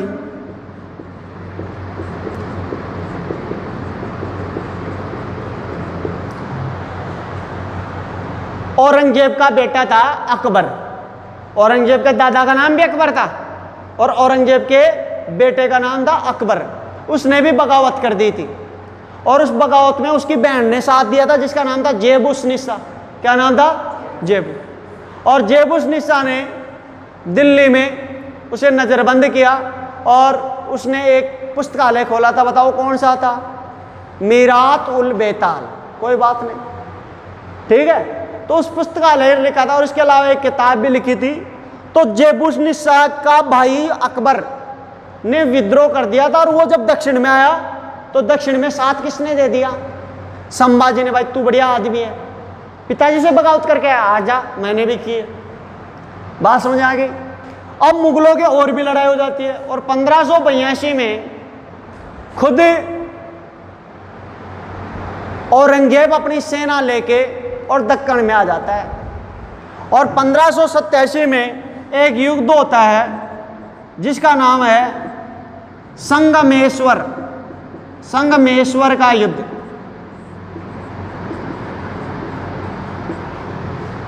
संगमेश्वर का युद्ध, ठीक है। और वो होता है रहमान खान वर्सेज संभाजी, रहमान खान वर्सेज संभाजी। संभाजी के साथ कवि कलश भी थे। कवि कलश, कवि कलश इसके राज दरबारी थे, इसके मित्र थे और क्या थे? राज दरबारी थे। इसके ऊपर सभी जलते थे क्योंकि उत्तर भारत से बुलाया था। अभी तुम ही सोचो कि मैं कहीं और के बाहर वाले आदमी को बुला कर उसे ज्यादा सम्मान दूं तो तुम्हारी थोड़ी बेइज्जती भी होती है ना, कि अपने पुराने को तो बिल्कुल ही नहीं देख रहे और नए को बुला बुला के आगे बैठा रहे हैं। तो होता ही नहीं होता बेइज्जती। तो इधर इसी का राज दरबारी बना दिया था कवि कलश को। अच्छा, युद्ध में देखो कितना ऐसा आराम वाला आदमी है, अपनी घरवाली को भी लेके जाता है जिसका नाम था येसु भाई। अपनी घरवाली को साथ लेके जाता है, अपने पुत्र को भी साथ लेके जाता है जिसका नाम था साहू जी महाराज। साहू जी, बात समझ आ रही है? तो संगमेश्वर के युद्ध में संभाजी पराजित होता है और जब संभाजी पराजित हो जाता है तो कवि कलश, संभाजी, येसुभाई, साहू जी महाराज, इन चारों को गिरफ्तार किया जाता है। गिरफ्तार करके रहमान खान इनको किसके पास भेज देता है? औरंगजेब के पास भेज देता है और औरंगजेब संभाजी को 2 ऑप्शन देता है, या तो तुम इस्लाम स्वीकार कर लो या फिर मौत स्वीकार कर लो। अब बताओ संभाजी क्या स्वीकार करेगा? इस्लाम करेगा। याद रखना, बिगड़ेल शहजादा है जो अपने बाप की नहीं मानेगा, किसी दूसरे की तो बिल्कुल नहीं मानेगा, वो मर जाएगा, लेकिन ऐसी नीचता तो नहीं दिखाएगा। उसमें भी अपना एटीट्यूड होता है। ये एटीट्यूड की खातिर तो पिता से जो लड़ गया वो दुनिया की मान के आ जाएगा क्या? बेवकूफ हो तुम। तो इसने मरना स्वीकार किया, कई यातना दी गई और लास्ट में तड़प तड़पा के कवि कलश और संभाजी की मृत्यु हो जाती है। और येसुबाई और साहू जी महाराज को औरंगजेब ने कैद कर लिया और पन्हाड़ा के किले में रख दिया कि चलो साहब इनको तो मैं रख लेता हूं, बाद में देखेंगे मामला क्या होता है। अब साहब दूसरी तरफ आ जाओ। जब शेई भाई का पुत्र संभाजी मृत्यु हो जाती है और उसका पुत्र साहू जी औरंगजेब की गिरफ्तार में होता है, तो अब क्या किया जाए? सोहरा भाई ने कहा मैं पहले ही कह रही थी कि मेरा छोरा ने राजा बना दो, तो लफड़ो ही कुना हो। तो बोला कि जे देवी तू सांची कह रही। अगला राजा बना कौन? राजा राम। राजा राम को आप यहां पे दिख रहा है क्या? राजा राम जो शासक बना वो 1787 से लेके और 1700 ईस्वी तक शासक रहा। पहली चीज ये तो याद रखना। दूसरी चीज ये देखो, 1787 में जब इसका राज तिलक किया जाता है तो रायगढ़ में इसका राज तिलक किया गया। तो सबसे बड़ी समस्या ये हो गई, कभी इन्हें पता था कि मुगल छोड़ेंगे नहीं, मुगल किसी को जिंदा नहीं छोड़ेंगे। क्यों? क्योंकि औरंगजेब अपने बीवी बच्चों को लेके कहाँ गया है? दक्कन में। जब तक मराठों को मिटाएगा नहीं, उसने शपथ लिए, तब तक वापस जाएगा नहीं। तो साहब क्या किया जाए? तो यहां से ये भाग के चला जाता है राजगढ़ से, और राजगढ़ से भाग के चला जाता है जिंजी। कौन सी जी? जिंजी। और जिंजी कहां पे पड़ता है छोरो? जिंजी पड़ता है छोरो, कर्नाटका की राजधानी थी। किसकी राजधानी थी? कर्नाटका। ये तो बढ़िया क्या, डोकरे ने जाते जाते कर्नाटका के जिंजी, वेल्लोर और मदुरई क्षेत्र को जीत के गया था, कर्नाटका की राजधानी बना के गया था। याद है? जिंजी के किले में चला जाता है और जिंजी के किले में इसकी राजधानी रहती है। और यहाँ 1787 से 1798 यानी 11 साल तक यहीं पे रहा। कितने साल पे रहा? 11 साल तक। अब साहब जैसे जिंजी जाता है, इसके पीछे पीछे मुगल तो एकदम तैयार बैठे थे। 1790 में मुगल आके घेर लेते हैं किले को, जिंजी के किले को। और 1780 से लेके और 1798 तक अफजल खान ने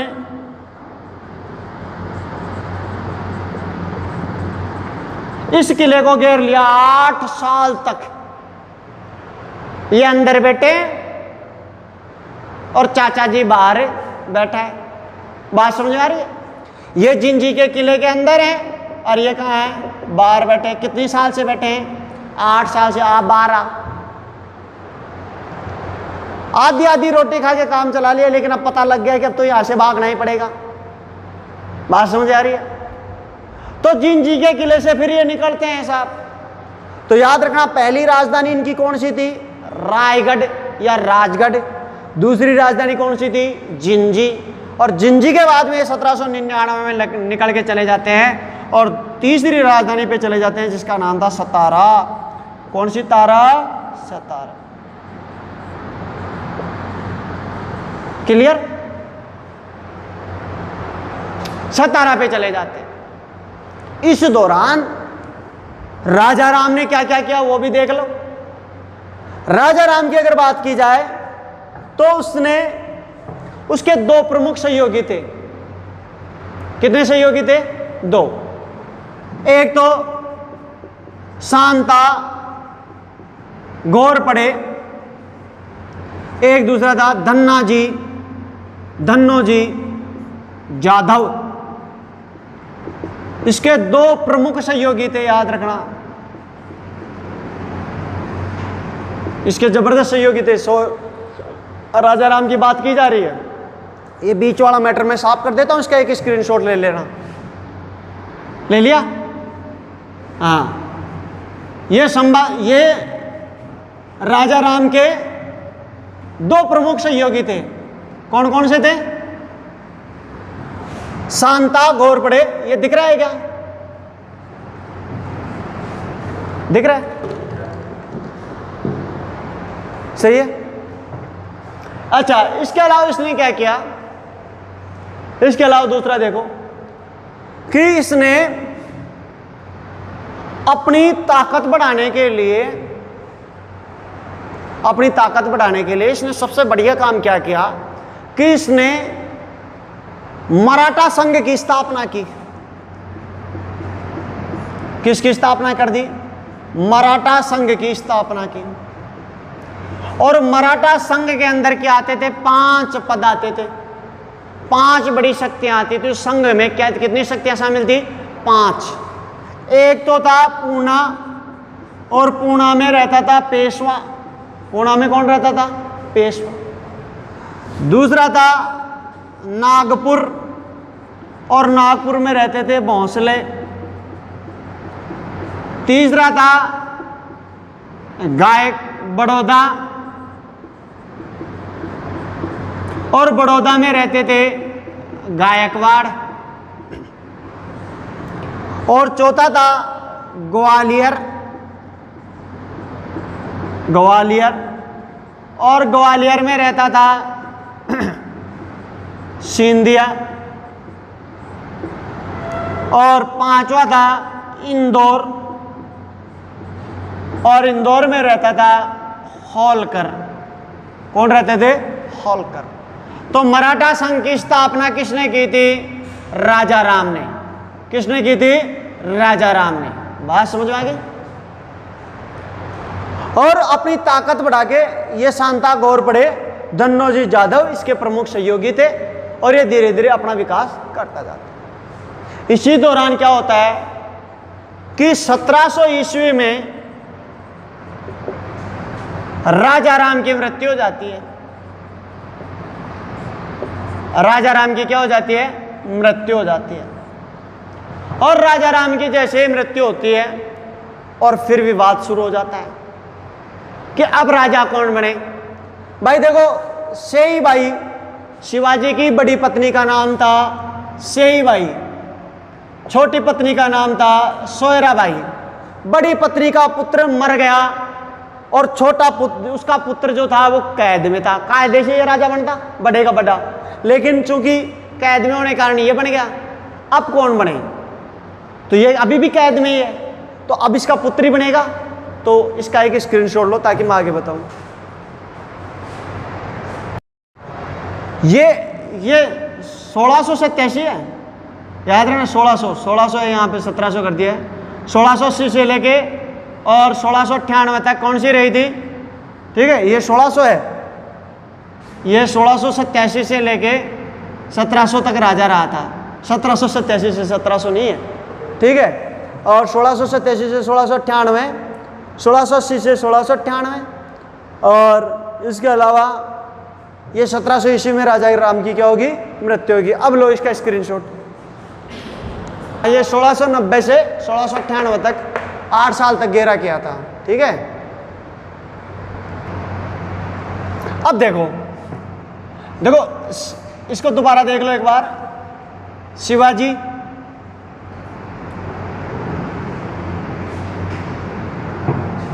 शिवाजी कितनी पत्नियां थी? 2 थी। एक तो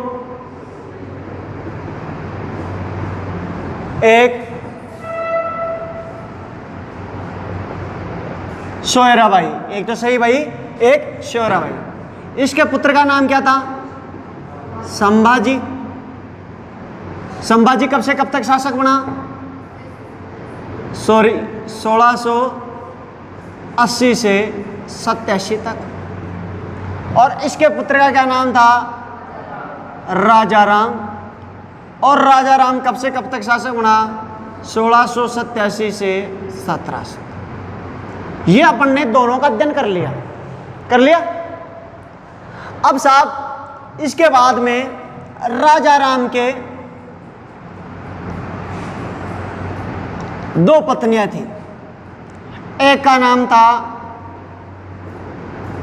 ताराबाई, और एक का नाम था राजसबाई, ताराबाई और राजसबाई। इसके पुत्र का नाम था शाहू जी। क्या नाम था? शाहू जी। ठीक। अब ये क्रम जो अब तक अपन ने जो पढ़ा है ना, इसी को याद रखना है आपको। सबसे पहले शिवाजी, शिवाजी के बाद में कौन आएगा? संभाजी, संभाजी के बाद में कौन आएगा? राजा राम, और राजा राम के बाद में कौन आएगा? शाहू जी। बात समझ आएगी? इस क्रम से आएंगे। अब बताओ, ताराबाई के पुत्र का नाम क्या लिखूं मैं? शिवाजी। मैंने कहा क्रम से ही आएगा। क्लियर? अब बताओ, राजसबाई के पुत्र का नाम क्या लिखूंगा मैं? संभाजी। क्या लिखूंगा?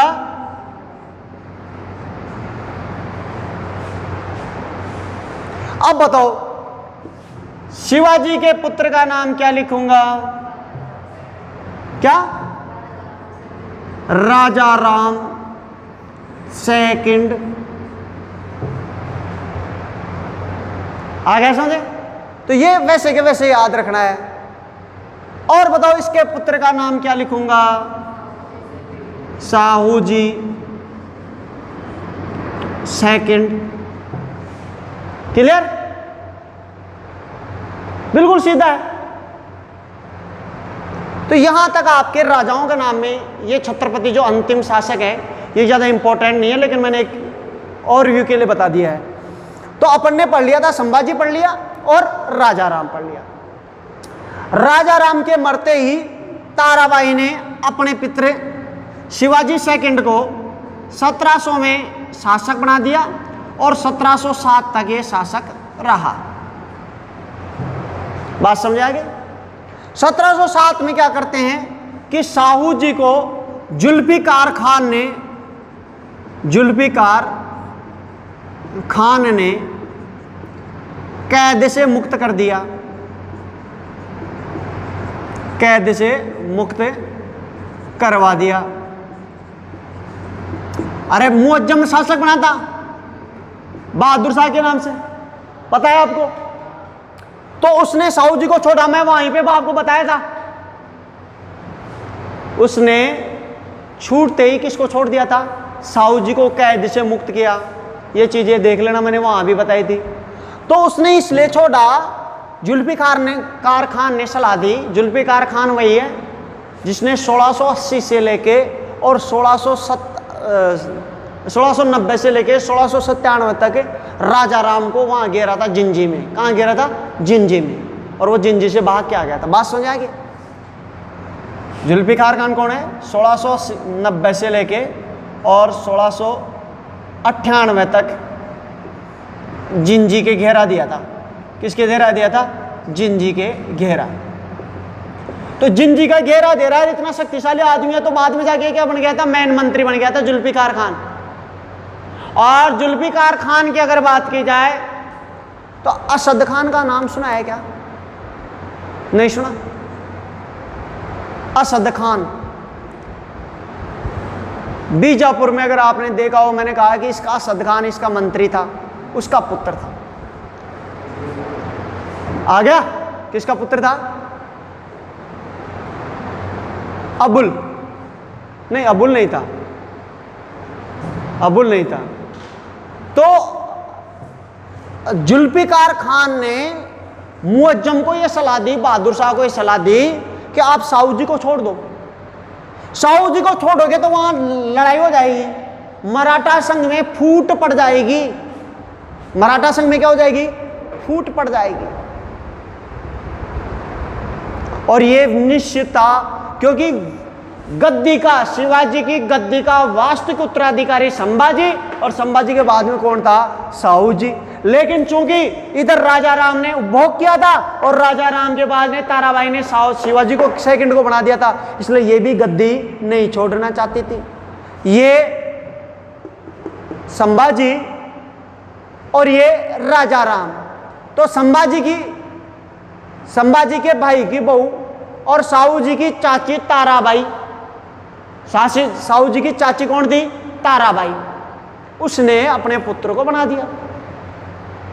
अब साहब संभाजी यहां पे आता है और 1707 में ये एक युद्ध लड़ता है जिसे इतिहास में कहते हैं सुकरखेड़ा का युद्ध या खेड़ा का युद्ध। कौन सा युद्ध? खेड़ा का युद्ध। और इस युद्ध में अपनी चाची ताराबाई को और उसके 7 वर्षीय पुत्र, ये 7 वर्ष का शासक बना था, अब तो 14 वर्ष का हो गया था, दोनों को पराजित कर देता है। और ये पराजित करता है बालाजी की सहायता से, उसका सेनापति जो पेशवा था बालाजी। और बालाजी ने इसको जीता इसलिए दिया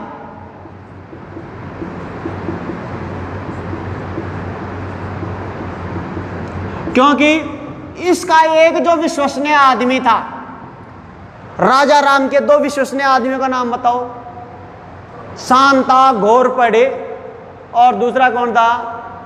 अन्नोजी जादव। समझा क्या? तो इसने जादव को अपने साथ मिला दिया।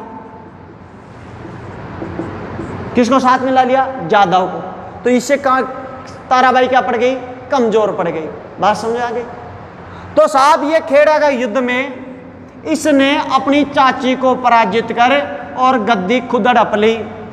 समझ आ गया?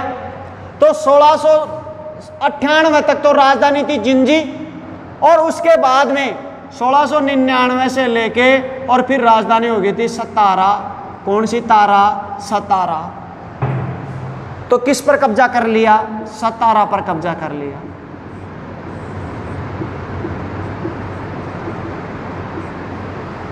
किस पर से कब्जा कर लिया? सतारा पर। क्लियर? अब सतारा पे कब्जा करके साहू जी महाराज यहाँ पे शासक बन गए और साहू जी महाराज शासक बनते हैं। उसके बाद में बालाजी विश्वनाथ जो भी रहेंगे, हम पेशवाओं में इनका अध्ययन करेंगे। बात समझ आएगी? जो मराठा पेशवा आएंगे वो अलग से टॉपिक रहेगा। आधुनिक काल में हम उनका अध्ययन करेंगे, किसकी सहायता से क्या बना था। इधर की कहानी देख लो। अब जब ये इस युद्ध में पराजित हो जाती है तो ताराबाई और राजसबाई, ये पूरा फैमिली एक है, ये फैमिली एक है। ये फैमिली सतारा से भाग जाता है और सतारा से भाग के चला जाता है कोल्हापुर में। कहां पे चला जाता है? कोल्हापुर में। तो सत्ता के 2 केंद्र हो गए, एक हो गया सतारा और दूसरा हो गया कोल्हापुर। बात समझ आ गई? अब साहब क्या होता है कि 714 में, अब इसको तो ऐसे कैसे रहने दो, इसको तो ऐसे कैसे याद रखना भाई, ये साहू जी महाराज का अध्ययन वहां पे कर लेंगे अपन।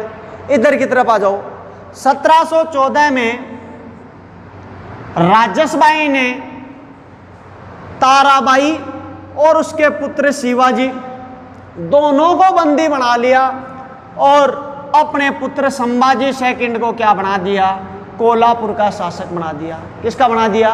कोल्हापुर का शासक बना दिया। बात समझ में आ रही है? और ये 1714 में शासक बना और ये 1749 तक शासक रहा कोल्हापुर का। इसे कहते हैं महल का संघर्ष। किसका संघर्ष? महल का संघर्ष। भाई अपने महल में बंदी बना लिया और बस उसको कर लिया। इस दौरान एक घटना और घटती है। 1731 में एक घटना घटती है जिसे कहते हैं वरना की संधि। किसकी संधि? वरना की संधि। वरना की संधि करके और साहू जी महाराज ने इनको तो कोल्हापुर दे दिया लिखित में, भाई तुम तो कोल्हापुर के राजा रहो और मैं कहाँ का रहूंगा? सतारा का। तो दोनों परिवारों में जो फूट चल रही थी, जो लड़ाई चल रही थी, वो लड़ाई समाप्त हो गई। कौन सी संधि कर ली? वरना की संधि। 1731 में वरना की संधि करके और ये जो दोनों परिवारों की जो लड़ाई चल रही थी इसको समाप्त कर दिया।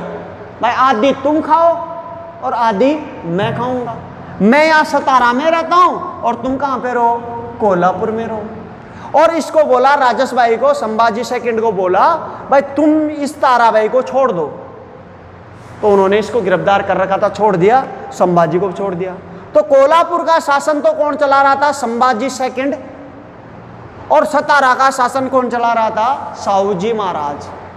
क्योंकि बड़े राजा ये तो कोई छोटी सी जागीर थी कोल्हापुर, समझा गया। कोल्हापुर और सतारा दोनों एक ही हैं, महाराष्ट्र में है, मतलब एक ही है, महाराष्ट्र में है। अब क्या होता है कि साहब साहू जी महाराज के कोई भी औलाद नहीं थी, साहू जी महाराज के कोई भी औलाद नहीं थी।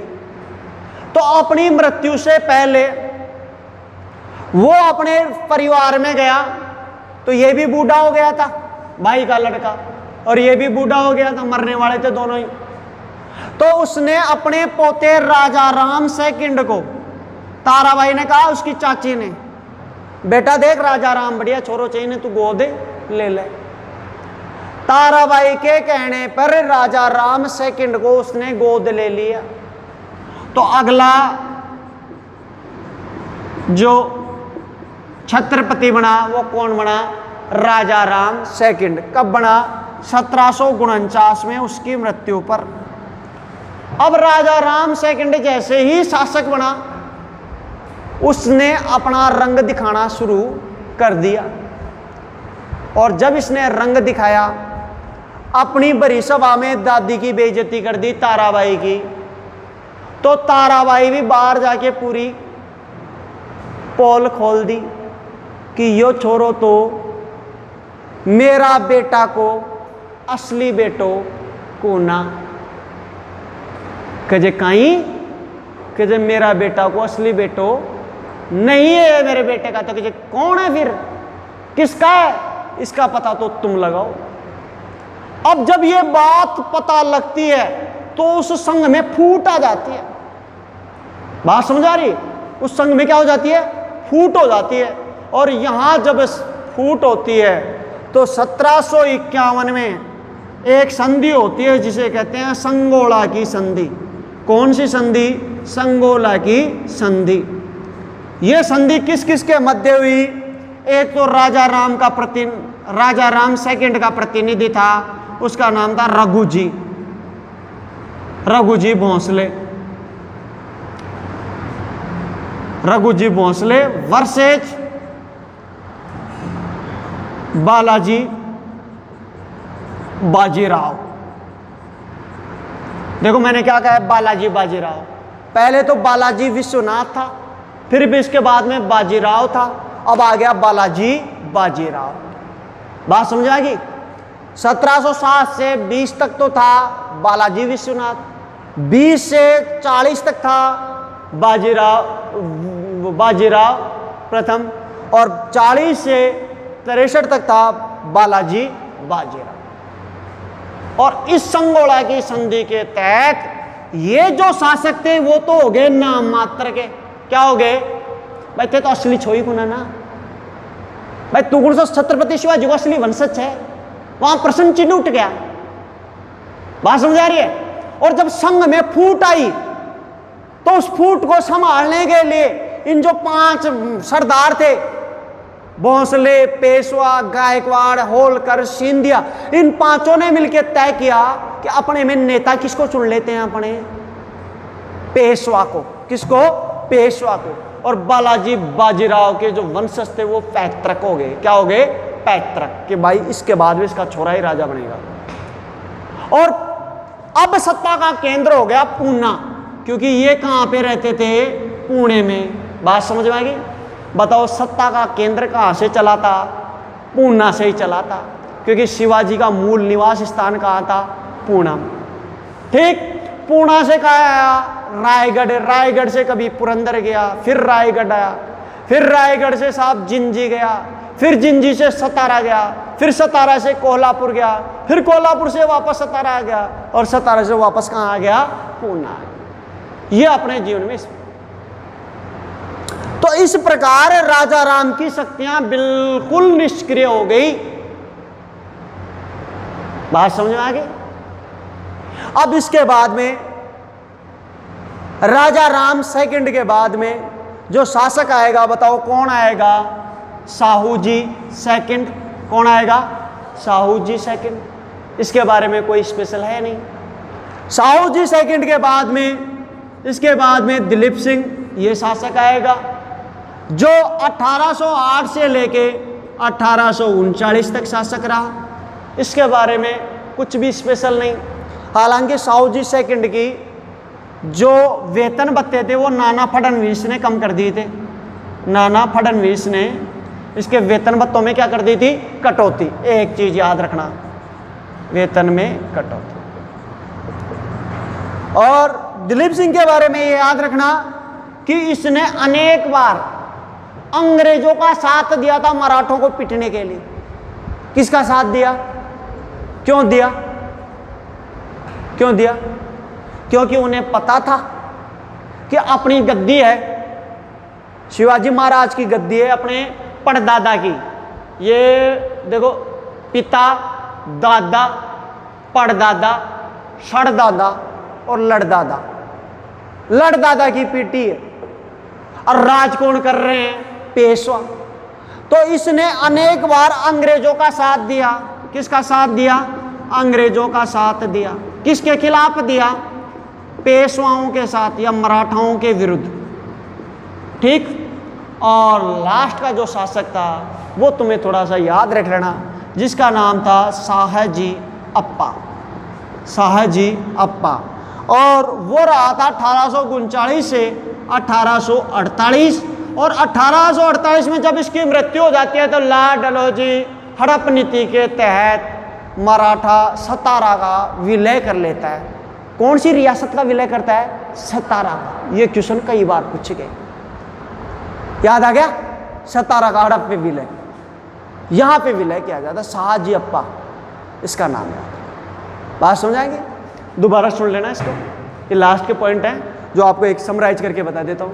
शिवाजी, कोई शक? कितनी पत्नियां थी? सही भाई और सोहरा भाई। सही भाई का तो कौन था? संभाजी। संभाजी का कौन था? शाहूजी। संभाजी तो सीधा से याद रहेगा भाई, मरते ही 1680 से लेके 1687, और ये 1707 से लेके 1749। इनका तो सीधी कहानी है। संभाजी का, शाहूजी संभाजी का याद रखना है, संग महेश्वर के युद्ध में मारा गया, कवि कलश भी पकड़ा गया। इसकी मेहरबानी येसुबाई और शाहूजी गिरफ्तार हो गए थे, जिनको जुल्फिकार खान ने कैद से मुक्त किया गया था। और जुल्फिकार खान जब छोड़ा तो 1707 में धन्नोजी जाधव और बालाजी विश्वनाथ की सहायता से खेड़ा का युद्ध करके अपनी चाची को हटा के और शासक बनेंगे। इधर वाले सोयराबाई के देखना, इसका पुत्र का नाम था राजाराम। राजाराम पहले तो शासक बना, 1700 तक शासक बना। उसके बाद में दो पत्नियां थी, एक का नाम था ताराबाई, एक का नाम था राजसबाई। ताराबाई के देखो सीधा सा पुत्र देखो, शिवाजी सेकंड। शिवाजी सेकंड के बाद में संभाजी सेकंड। संभाजी सेकंड के बाद में राजाराम सेकंड। और राजाराम सेकंड के बाद में शाहूजी सेकंड। फिर उसके बाद में ये तुम्हारा दिलीप सिंह और फिर शाहजी अप्पा। बात खत्म। समझ आएगी? आप इसके स्क्रीनशॉट ले लीजिए।